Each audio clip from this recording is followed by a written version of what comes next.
അസ്സലാമലൈക്കും. എല്ലാവർക്കും ഷിസാസ് കുക്ക് വേൾഡിലേക്ക് സ്വാഗതം. ഇന്ന് കുറച്ച് ഈസി ആയിട്ടുള്ളതും കുറച്ച് വെറൈറ്റി ആയിട്ടുള്ളതുമായ ഒരു കേക്കിൻ്റെ റെസിപ്പി ആയിട്ടാണ് ഞാൻ വന്നിട്ടുള്ളത്. നമുക്ക് ഈ ക്രിസ്മസിന് തയ്യാറാക്കാൻ പറ്റിയ ഒരു അടിപൊളി ടേസ്റ്റി കേക്കാണ്. അപ്പോൾ എല്ലാവരും തീർച്ചയായിട്ടും കണ്ടു നോക്കുക. കണ്ടതിന് ശേഷം ട്രൈ ചെയ്ത് നോക്കുക. വീഡിയോ ആദ്യമായിട്ട് കാണുന്നവരുണ്ടെങ്കിൽ സബ്സ്ക്രൈബ് ചെയ്ത് സപ്പോർട്ട് ചെയ്യണം കേട്ടോ. ഞാനിപ്പോൾ ഇവിടെ ഒരു ബൗൾ എടുത്ത് വെച്ചിട്ടുണ്ട്. അതിലോട്ട് 1/4 കപ്പ് തൈര്, 1/2 കപ്പ് പഞ്ചസാരയാണ് ഇപ്പോൾ ചേർത്ത് കൊടുത്തിരിക്കുന്നത്. അടുത്തതായിട്ട് ചേർത്ത് കൊടുക്കുന്നത് ഓയിലാണ് എടുത്തിട്ടുള്ളത്. 1/4 കപ്പ് ഓയിൽ ഒഴിച്ചു കൊടുക്കുന്നുണ്ട്. റിഫൈൻഡ് ഓയിൽ ഏത് വേണമെങ്കിലും എടുക്കാവുന്നതാണ്. ഇനി നമുക്കിത് നല്ലതുപോലെ ഒന്ന് ബീറ്റ് ചെയ്തെടുക്കണം.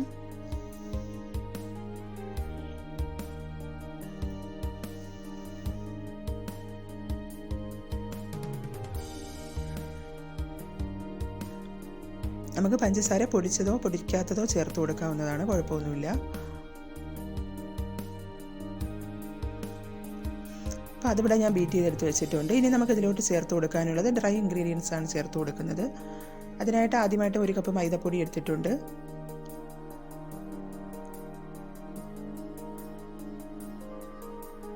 ഇനി അടുത്തതായിട്ട് ചേർത്ത് കൊടുക്കുന്നത് ഞാൻ 3 ടേബിൾ സ്പൂൺ കസ്റ്റാർഡ് പൗഡറാണ് ഇപ്പോൾ ഇവിടെ എടുത്തിരിക്കുന്നത്. അത് നമുക്ക് ചേർത്ത് കൊടുക്കാം.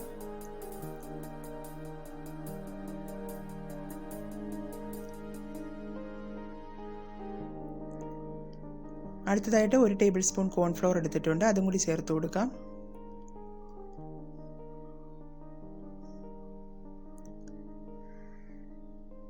ഇനി നമുക്ക് 1 ടീസ്പൂൺ ബേക്കിംഗ് പൗഡറും 1/4 ടീസ്പൂൺ ബേക്കിംഗ് സോഡയും ചേർത്ത് കൊടുക്കാം.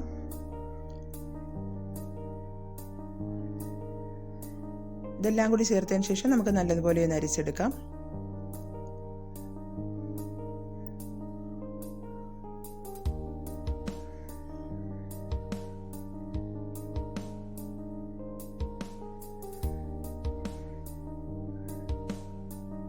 അപ്പോൾ അതിവിടെ ഞാൻ അരിച്ചെടുത്ത് വെച്ചിട്ടുണ്ട്. ഇനി നമുക്കിതൊന്ന് ഫോൾഡ് ചെയ്തെടുക്കാം.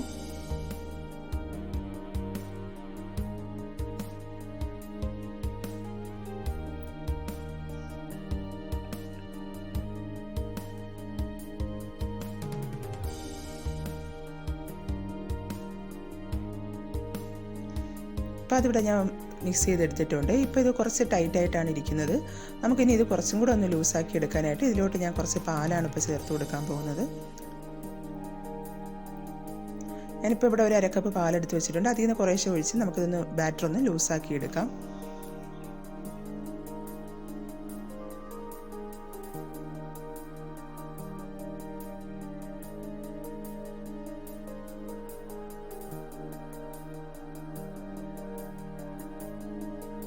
നമുക്ക് ഒരേ ഡയറക്ഷനിലോട്ട് തന്നെ ഇതൊന്ന് ഫോൾഡ് ചെയ്തെടുക്കാവുന്നതാണ്.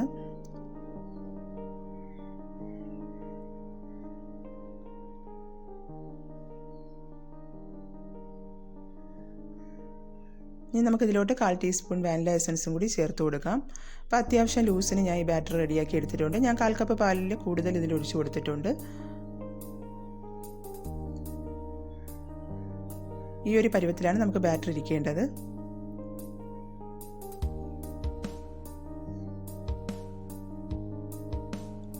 ഇനി ഇതിലോട്ട് ഞാൻ ചേർത്ത് കൊടുക്കുന്നത് കുറച്ച് ഡ്രൈ ഫ്രൂട്ട്സ് എടുത്തിട്ടുണ്ട്. നട്ട്സ്, റൈസിൻസ്, കുറച്ച് ടൂട്ടി ഫ്രൂട്ടി എല്ലാം എടുത്തിട്ടുണ്ട്. നമ്മളെ കയ്യിലുള്ള നട്ട്സോ എന്ത് വേണമെങ്കിലും ഇതിൽ ചേർത്ത് കൊടുക്കാവുന്നതാണ്. നമുക്ക് വേണമെങ്കിൽ ഇതിൽ കുറച്ച് മൈദപ്പൊടി ഒന്ന് ആഡ് ചെയ്തതിന് ശേഷം മിക്സ് ചെയ്തിട്ട് ഇതിലോട്ട് ചേർത്ത് കൊടുക്കാം. അങ്ങനെ ചെയ്തില്ലെങ്കിലും കുഴപ്പമൊന്നുമില്ല.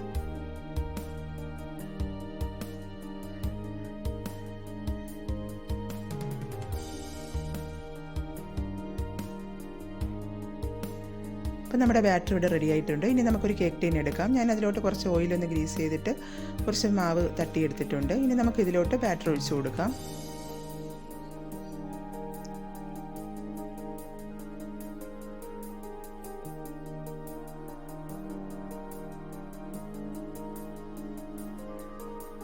അപ്പോൾ അതെല്ലാം ഇവിടെ ഒഴിച്ചു കൊടുത്തിട്ടുണ്ട്. ഇനി നമുക്കിതിൻ്റെ ടോപ്പിലായിട്ട് കുറച്ച് റൈസിൻസും നട്ട്സൊക്കെ ഒന്ന് ഇട്ട് കൊടുക്കാം. അതിന് മുമ്പായിട്ട് ഇതൊന്ന് ടാപ്പ് ചെയ്തെടുക്കാം.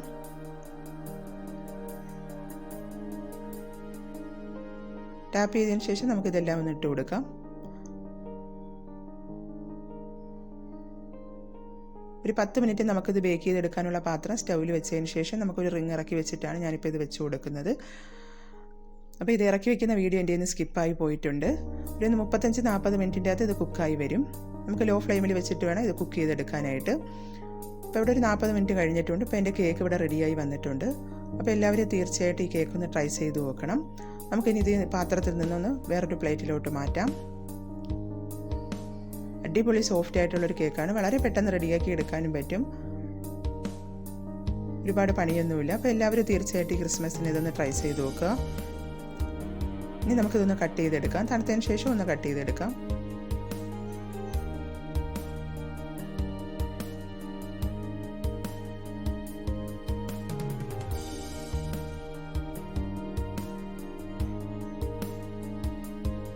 അപ്പോൾ നല്ല സോഫ്റ്റ് ആയിട്ടുള്ള നല്ല ടേസ്റ്റി ആയിട്ടുള്ള ഒരു വെറൈറ്റി കേക്കാണ്. അപ്പോൾ എല്ലാവരും തീർച്ചയായിട്ടും ഇതൊന്ന് ട്രൈ ചെയ്ത് നോക്കുക. എന്നിട്ട് ഫീഡ്ബാക്കുകൾ അറിയിക്കുക. വീഡിയോ ഇഷ്ടപ്പെട്ടിട്ടുള്ളവർ ലൈക്ക് ചെയ്യാനും ഷെയർ ചെയ്യാനൊന്നും ആരും മറക്കരുത് കേട്ടോ.